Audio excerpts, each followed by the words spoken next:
second thing on my list, what are you curious about? People who build great enterprises have a sense of history.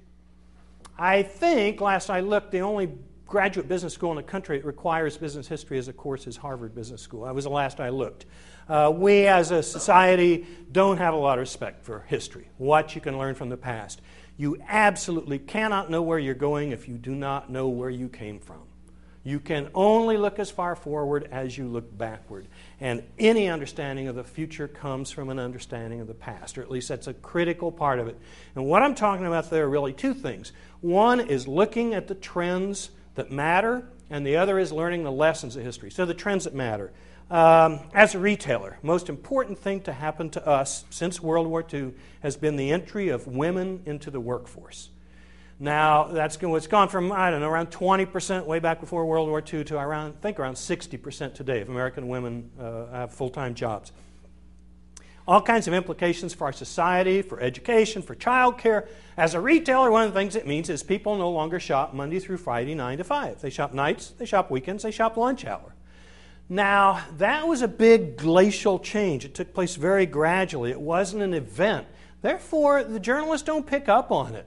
You know, the newspapers, magazines, television people, they're good at telling us there was an earthquake. They are not good at telling us about the plate tectonics that are taking place underneath the ground. As an entrepreneur, when the earthquake hits, it's a little too late, you know. I need to know the plate tectonics. And so this women entering the workforce and the change in the hour structure of our lives, you know, it was never a headline that the Austin American Statesman said, 9 a.m. this morning, 51% of all Travis County women are at work, you know.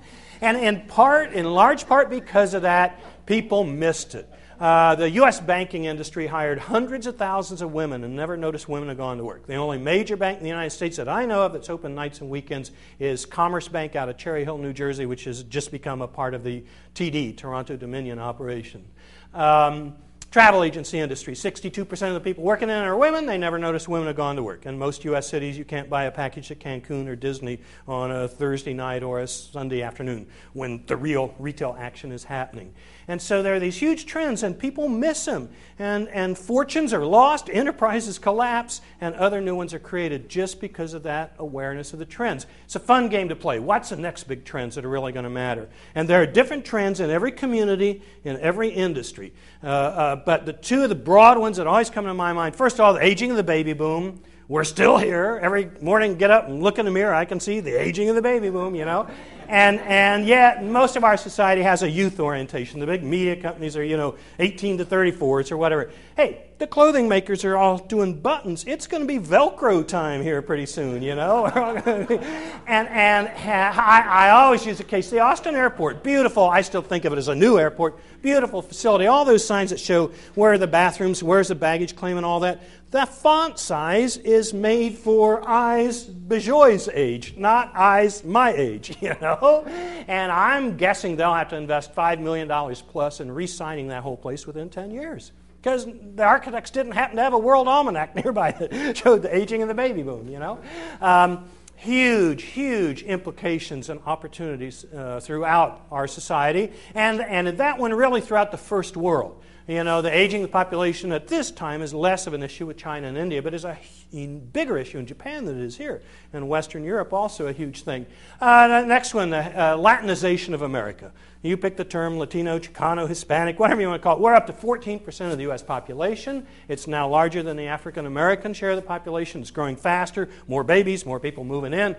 Huge impact on our society. And when I work with the entrepreneurs-to-be that are in high school and everything, their whole careers are going to be shaped by these huge shifts in our society. It's going to have cultural implications, political implications, all sorts of things. And right behind that, the Asian Americans in our society, all the people who's, descended from people from India and Korea and China and everything, huge impact on inventions, on innovation, lots in the entrepreneurs clubs, an important impact on NASDAQ and all that. But how many are congresspeople?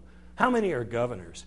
And that is going to change so dramatically in coming years. So you've got those trends going along. And the one way I phrase it is take whatever business you're in, whatever enterprise, for-profit or non-profit, and think, when did I get into it And how did it change? So say you've got an insurance agency, you've been in it 8 years. Okay, in those 8 years, has it gotten more or less competitive, more or less profitable? Is it more or less systematized? Is it fewer big companies, or is it splintered? You know, they always talk about, oh, everybody's merging, it's all going to be one big company. But there are lots of industries on any given day in America that are going the other way, that are splintering. I mean, we're seeing the big record companies just basically collapse as the new media takes over. The convenience store industry is one that was a bunch of big players like 7-Eleven. Now it's completely splintered out and become a lot more smaller companies. So how is that trend? You know, think about every question you can ask. You know, it never hurts to ask 20, 30 more questions somebody else can think of.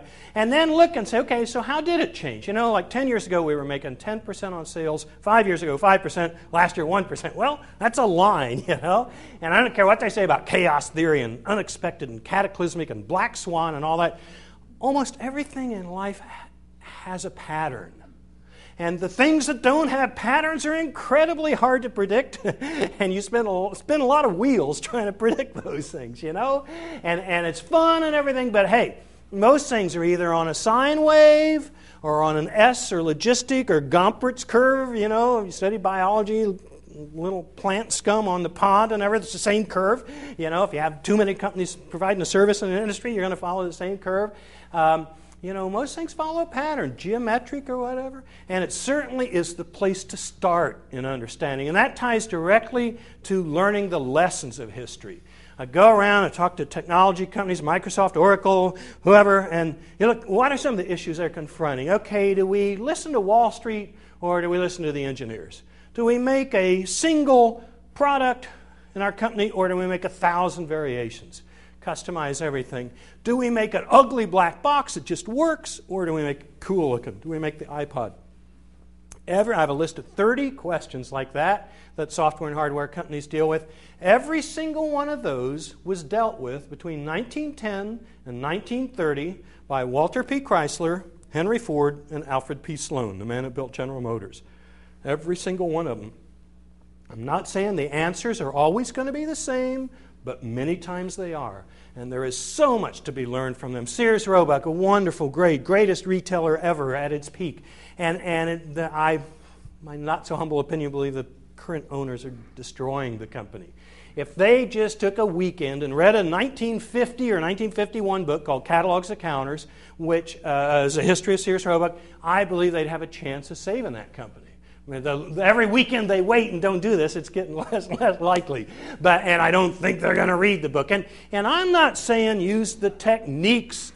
Sears is one of the few companies in America that was really fortunate to have 3 successive visionaries. Richard Sears was one of the greatest advertising copywriters in history. Julius Rosenwald was an organizational genius who built the greatest mail order operation on earth.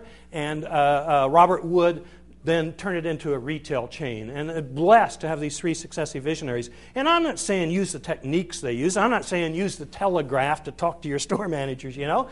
But get inside their heads and see what their priorities were. See how they viewed Wall Street. See how they viewed the importance of picking the merchandise. See how they viewed the importance of getting the stuff out fast and making the order filled right. And just look at all those basics. And if they could just get back to what that company was all about, I think they could turn that thing around.